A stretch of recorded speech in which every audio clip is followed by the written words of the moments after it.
Met my wife Sue in high school, and we had been together for 23 years. We built a life, raised 2 sons, and weathered the usual ups and downs of marriage.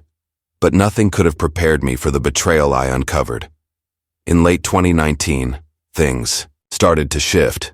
I was recovering from knee surgery, which left me unable to do my usual household duties. Sue took on more responsibilities, but her frustration was evident.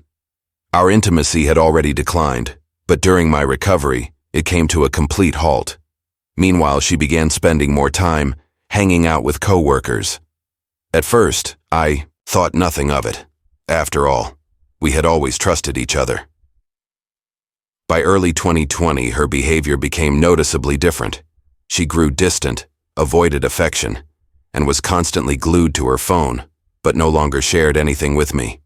Then, COVID-19 lockdowns began, and she suddenly had to work late every night.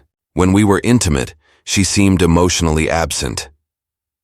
I knew something was wrong. Determined to find the truth, I started investigating. Her social media showed pictures of her nights out, often featuring one specific man, someone I had never met, yet he was always close to her in photos. The final red flag? I was blocked from his profile while he was still friends with Sue.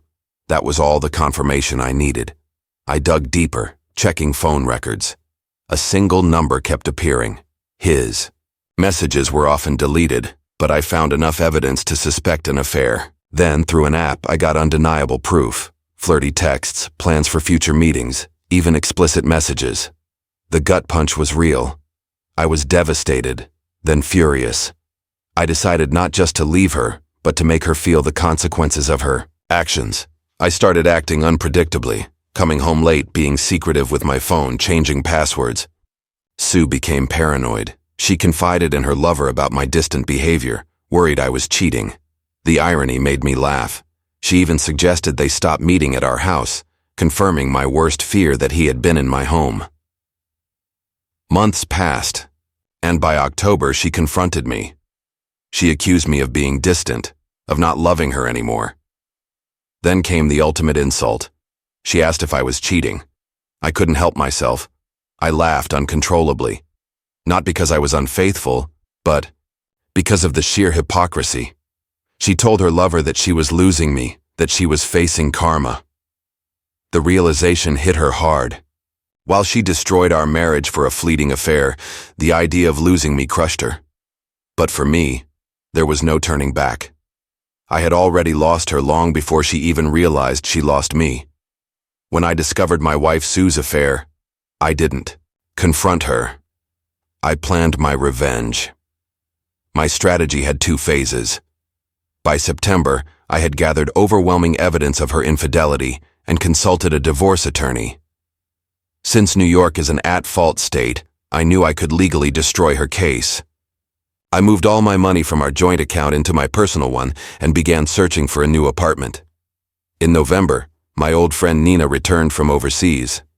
Sue always saw her as a threat, which made Nina the perfect weapon.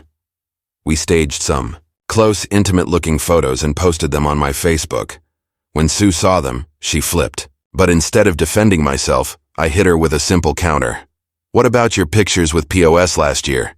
He was pretty handsy too. But did you see me losing my mind over it?" She was stunned. This was the first time I had even mentioned his name. She scrambled for excuses. "He's just friendly. I'll delete the photos. It's not what it looks like." But the photos weren't the problem. The year-long affair was. From that moment on, Sue became overly affectionate, trying to win me back, while POS bombarded her with desperate texts. Then, she dropped a bombshell. She told POS she couldn't see him anymore. The guilt was crushing her, and she needed to fix her marriage. She admitted she loved him, but she was still in love with me. Too little, too late.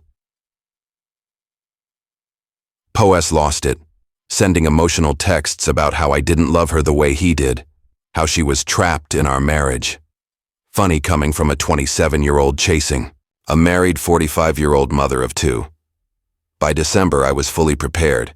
The divorce papers were finalized. My new apartment was ready. My money was safe. It was time to end this. On Thanksgiving, I played my part perfectly, displaying affection, in front of our family, keeping up the illusion. That night, she thanked me for being so good to her and told me, "I don't know what you're going through, baby, but I'm here for you." I barely held back a laugh. I know. I just need time. For the first time in months, I slept with her. Just once, just to seal the deal. I made sure to use a condom, which confused her. She didn't ask why. The next morning, she finally responded to POS, and he poured his heart out again. Same pathetic lines about love, fate, and how she deserved better. I just smiled. My final move was coming. She gave POS the same speech as before. She loved him, cherished their time together, but couldn't risk losing me. I was still the love of her life, though she'd always hold a place for him in her heart. She offered friendship, but their physical relationship was over. Of course, he begged for one last meeting, and, as expected, she agreed. One last time, right? Not that I could judge. I had done the same with her the night before. Naturally, I archived every detail. December 4th marked the start of the final phase, Operation Shinobi Ghost. Divorce papers were ready, my new apartment secured, and now I had to gradually move my things out.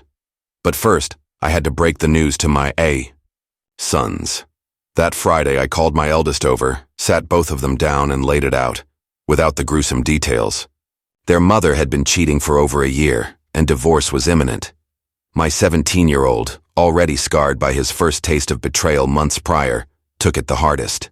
My eldest, more composed, suggested taking his brother in to shield him from the fallout. I agreed. As they left, my oldest asked if I'd be okay. "Yes, son. We'll be fine. I promise." And with that, they were gone. Now came the finishing moves. Over the next few weeks, my friend Oz helped discreetly move my most valuable items while Sue remained oblivious. Meanwhile, I maintained the illusion, sporadic affection just enough to keep her from getting suspicious. All while she stayed in touch with POS, though not as intensely. The fog was lifting, but traces of the affair remained. I compiled every bit of evidence, texts, emails, call logs, photos, painstakingly printing, binding, and organizing everything. 14 binders in total. Then, I wrapped them as gifts, each addressed to key people: my mother, her parents, her siblings, her HR department, since workplace affairs were strictly forbidden, her closest friends, and of course, POS and his parents. On December 16th, I shipped them all out, delivery expected right before Christmas. Perfect timing. Christmas Eve arrived. Sue followed her routine, unknowingly spending her last night under the same roof as me. After she fell asleep, I left. A single wrapped binder on my side of the bed, divorce papers taped inside the cover, and a note, "Merry Christmas." Next to it, I placed my old phone and my lawyer's business card. With 2 backpacks carrying my essentials, I walked out of that house, our home of 23 years, for the last time. That was a week ago. To Sue, I've vanished, off the grid. She's blocked everywhere but hasn't blocked me, likely hoping I'm still watching. And I am, observing the chaos unfold. The fallout, beautiful. Everyone received their packages. Her youngest sister ripped into her. Her parents disowned her. My mom obliterated her in a way only a mother scorned could. She's scrambling, desperate to find out where I am, but those who know aren't saying a word. And her career? Well, thanks to my little delivery, both she and POS are on administrative leave, likely entering the new year unemployed. The final 2 binders? One's with my lawyer, the other waiting to be burned once the divorce is final. Do I feel guilty? Not in the slightest. For 23 years, I was loyal, loving, and devoted. I gave her the home, the family, and the life she wanted. When we had problems, I faced them. She, instead, found comfort in another man's bed. Now, all she has left are regrets. Meanwhile, I'm free.